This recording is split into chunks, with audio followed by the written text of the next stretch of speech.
আমি আফ্রিকা থেকে শুধু কাচ্চি খাওয়ার জন্য বাংলাদেশে এসেছি।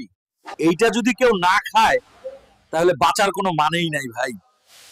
আহা, আফ্রিকায় যদি এমন কাচ্চি পেতাম। ভাই, কাচ্চি তো খেলাম। আমি তো জঙ্গলে থাকি, আমার কাছে টাকা নাই।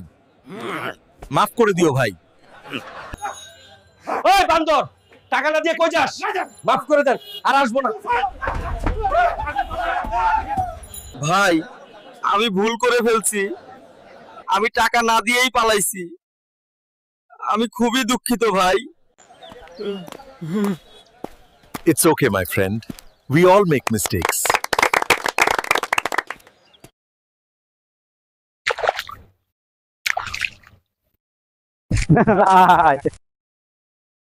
এই দিনটা আমি কখনো ভুলবো না ভাই। গ্রামের মানুষ আসলেই দারুণ। গরুর গাড়িতে করে ফিরছি, এই শান্তি আফ্রিকায় নাই। After work, village food. I don't get this peace in Africa. Bangladesh is really a very beautiful place.